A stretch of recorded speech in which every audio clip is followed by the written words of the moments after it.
Chapter 8, Flicker Flash. Fan came in like a dragon of flames and quickly found the one he was looking for. He punched him and he fell to the floor. Fan got close to his face and froze. I just killed all of your buddies. So where's the eyeglass and where's Lily? He pointed the Zale 370 in his face. They moved me away from her on purpose. I know. I did it, fuckhead. I have all of the connections. You think about that. Fan stated, and Jeremy froze solid, and Fan stared him down. Do you love my girl? Fan asked, and since he had a Zale 370 pointed at him, he said yes. Does she ask for you, Haffy, or does she ask for me? She asked for you. Don't you forget that, Fan warned. Where's the fucking eyeglass? I don't know where she is, but AK is missing, and I'm afraid he's going to show up and do something. Fan tried to take the eyeglass, and since Jeremy loved it, he fought Fan's mind and cranked up the frequency. Fan smiled as his earplugs adjusted to it. I see how it is. You may want to bow down to me now before I fry you. Jeremy was scared and very pissed off, so he gave him all he had, and Fan's head started to hurt because the earplugs reached their max. Fan smiled. Guess what? You're going to give me that thing and I'm going to find Lily.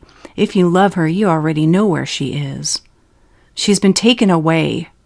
He raised his frequency again and Fan yelled, but Fan pulled out a very ancient camera and began to blow up tons of lights and flash bulbs until Jeremy hit the ground. You have so much power over us, but an old-ass light bulb makes you completely helpless. Jeremy slithered his body and reached all around him like a blind man in the dark. Such a helpless threat you are, Fan hissed. That's why you get to live. You're the only one besides me that she really loves. You are my easiest and most helpless threat to me, and I love you for that, Fan laughed. They made a robot like me to kill Lily, but she fried it. She can change programs. She changed the hologram room program with her mind. Can any of you guys do that? No, but she may be able to change the robot's program to work for her. But nobody does that shit. Nobody turns on his program. But you just did, and Lily does it. Lily does it all of the time. Lily does it all of the time. And now Fan believed. Jeremy got a phone call. John Asteen, the clone, right? Correct. How's Lily? Lily's gone. I'm not sure if Alejandra even knows where she is. Who's that? Her Antonon protector. I'm glad she has one. Me too, but she's a really rare one, and I lost my eyeglass. You lost your eyeglass? How in the hell did you get one of those? Trading. I'm good at many things, and I sell that talent. I see. What happened to it? Fan stole it. He almost killed me, but he let me go. Fan stole it? You mean he's rebelling? Yes, he is, but he can't get to Lily if she's out there. No, he can't, but he'll be waiting for the very second she returns, I promise you, and we should both protect them. Why?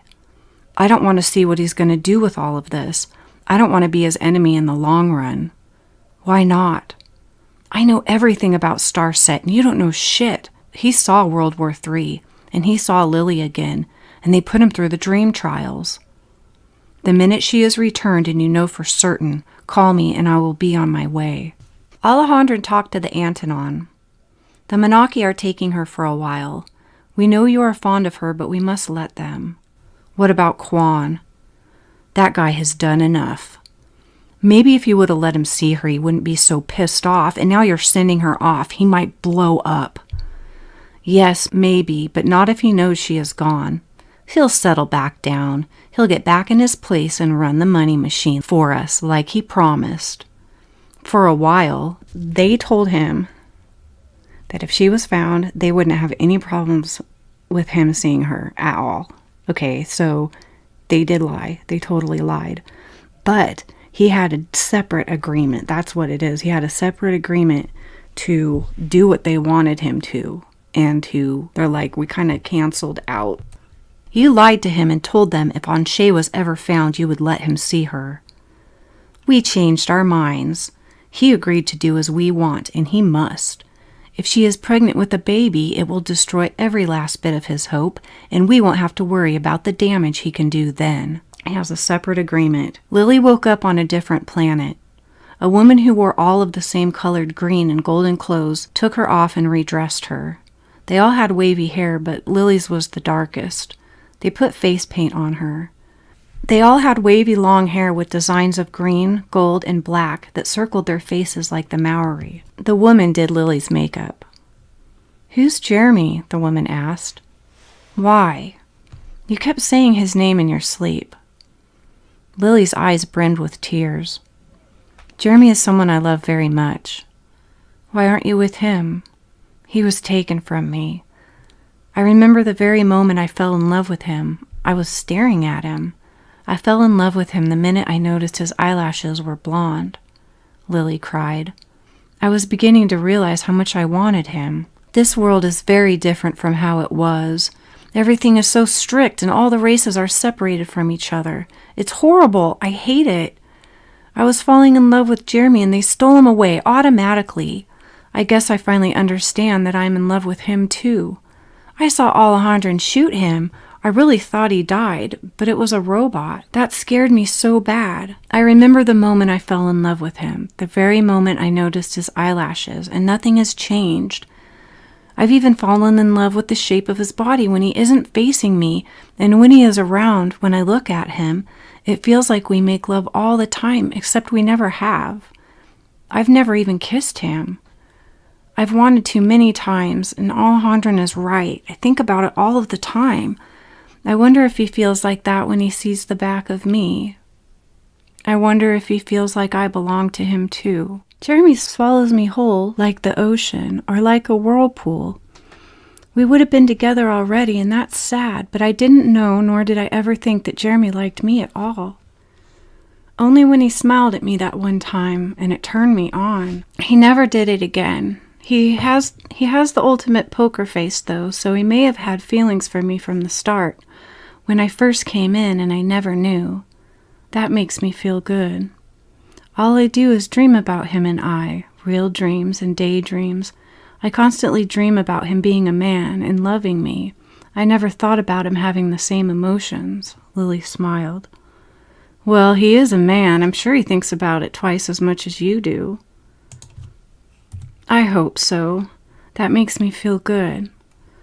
I love it when he hums to me, even if I have no idea what song he's humming. It's like I see me just lying on him with my eyes closed while he hums to me. Does he know where you are? No, only Alejandro knows where I am. That's probably good. All those forces may clash together, and it's better if you are not there. I feel guilty for loving Jeremy. I still couldn't help how I fell for him. I dream of him still. Does he know you love him? Not really. I never had the chance to tell him or show him. They grabbed him in the nick of time. My heart is broken, very broken. They walked into a clear part of the forest where a group of children were sitting cross-legged, completely focused and still. They were using their minds to manipulate the stones in front of them. They all moved them together like a wave made of multiple particles. They made it flow like a wave of an ocean. Who's that? Paul. She doesn't like it. What's he doing? He's training people to move. Is that all he does? Why, no. He does many things. That's why we have him train. He's the best of the best. There are 7 levels of training. Most of them never make it past the 3rd level. Why? Because that's all they are capable of. We can all move, but everyone has their limit. Paul pushes it until it's as strong as it can get. He looked up and caught Lily's eyes with his blue ones. He smirked a passionate half-smile and looked away quickly. Lily suddenly sat down with the group. Lily, we have to go. She tugged on Lily's shirt. No, we don't. Lily resisted and sat down. The rest of the group stared at her for a minute and then continued moving.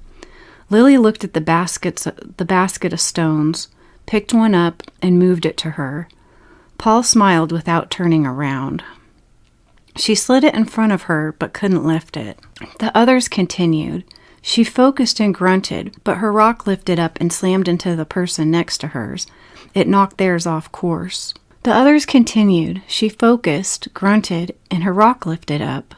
It slammed into the person next to hers, and it knocked theirs off course.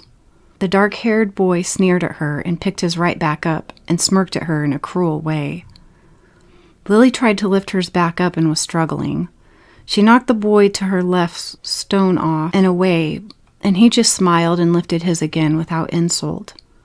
She tried with all she could, lifted it. It wobbled. It wobbled. A boy stood up and shouted at her. "Go away! You're messing us up! You're no good!" "If I'm no good, then why are you yelling at me?" She snatched his rock from him with ease. The class laughed. She lifted both of their rocks and swayed with the group perfectly. She was now doing the work of 2 people. She was doing well until... "Stop it!" she yelled. "You're pissing me off.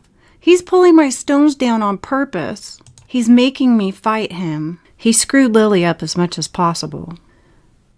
Paul lifted 5 stones and brought them to the boy. "Here, hot shot, pull your own weight." Paul dropped the stones on him, but he could hardly lift all 5, let alone sway them in rhythm. He tried, but they all fell down around him.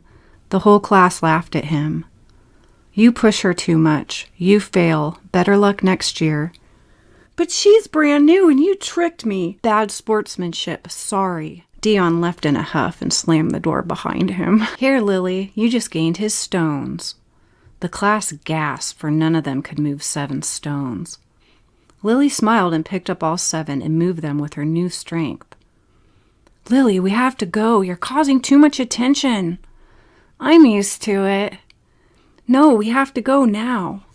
"I want to finish training." "Later." Lily got up angry and smiled at Paul and left. The class got silent and stopped moving their things. "Why did you kick Dion out?" "He's an asshole." "You were helping her, weren't you?"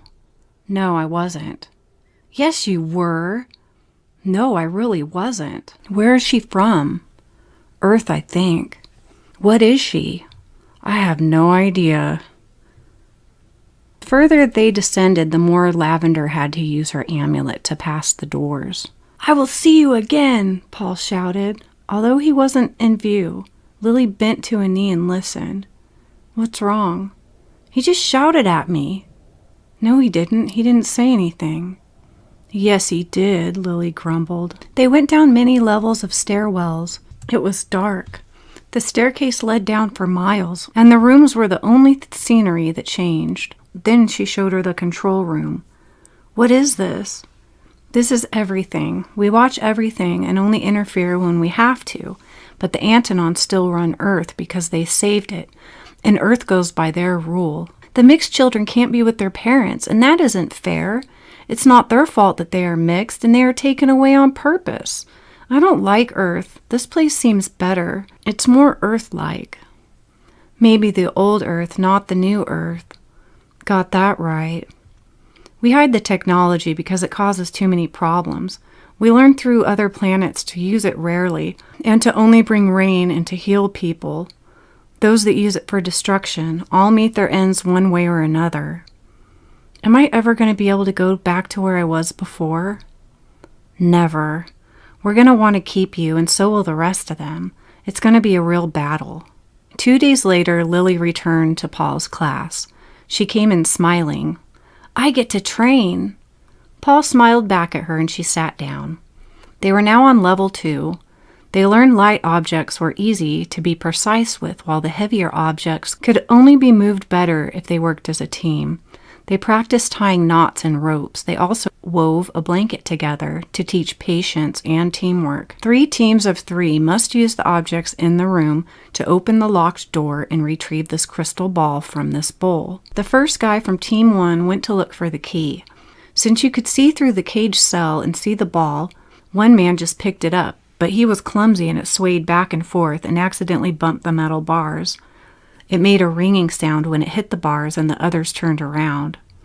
"Damn it, put it back down. We're supposed to go get it. That's why there's a door." There were small rocks all over the cell. They couldn't even roll the ball closer to the door or it would shatter. If you drop it, it would break. He tried to put it back and it wobbled. The second teammate helped him balance the ball with his added power and the ball stopped swaying. The other guy started helping too, and it slowed the ball down where it was softly put in place again. One went to find the key. The key floated smoothly in the air and turned into the lock, but a trap hatch opened and stones fell on them. Lily screamed as the others ducked and jumped with surprise, but then they just held still. "Lily, are you okay?" "It wasn't real." "It sure as hell looked real." Lily composed herself. "So the lesson is," he asked, "there's a booby trap that we didn't see. If we are near the door, we die." "Correct. Next team ready?" "But that's not fair. They know there's a trap." "Well, yeah. They gain on our mistakes?" "Yes, they do." He set the booby traps back up. Next was Lily's team. One got the key. Lily found a knife and moved it to cut the ropes of the booby trap. It triggered the trap and all of the stones fell. One opened the lock and the door. Lily rushed right into the passage, but a huge wall of flames blew at her. She screamed and jumped out of the passageway backwards, dancing and patting herself. "It's not real, Lily."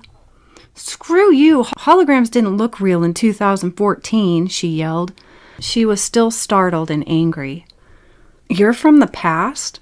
"Suspension chamber, not my fault," she yelled, and cried at the same time. He laughed. She looked pissed off. She hung her head down, leaning over with her hands on her knees. She was breathing heavy, but once she had calmed down, she looked up at him and laughed. "That makes sense to me," Paul said. Lily looked back up at him. "But I didn't know there was another trap ahead of me, and it surprised me. Not fair," Lily pouted. "Yes, fair. You never know what's coming next. Third team ready." "Well, I would have tripped that trap too and brought the fire extinguisher with me," Lily mumbled. The next team went and cleared the traps completely, especially with her idea, and retrieved the ball safely. "What's the lesson?" Paul asked. "If one person lifts a heavy, it's sloppy. If another person is helping, it makes the other stronger. And if a third person helps, it makes it easy. Yes, you can move heavy with delicacy as a team. Don't forget that. You learn from others' losses. Fuck the fair shit because shit just ain't fair. Yes, sometimes the good guys lose and another takes his power. Sometimes the good guy wins and a bad guy loses and the good guy takes his power. You never know which way it's going to go. Watch and learn so that when you have a chance to succeed, you carry it out. Sometimes you are a stepped-upon victim because they stole your knowledge, and sometimes they can be the victim because you learned their mistakes and stepped on them. It's not fair, but that's the truth. That's life." "Reset the traps," Lily asked. "But it's over, and you already lost and Team 3 won," Paul said. "Yeah, I know, but I don't care. Reset the traps. I'm going in alone this time." "But that's not the quest. You are supposed to work as a team and figure out your power together."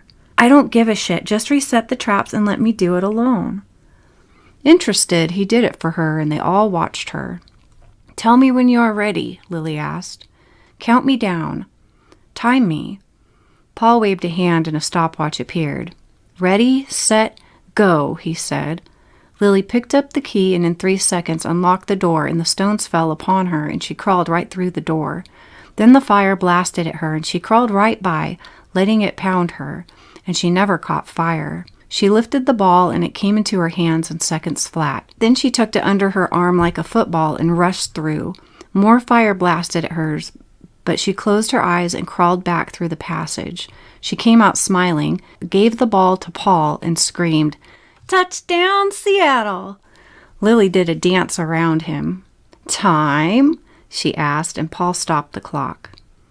"New Guinness record, Lily, but it still doesn't count. You would have died." "But I didn't," she said. "I'm not afraid anymore."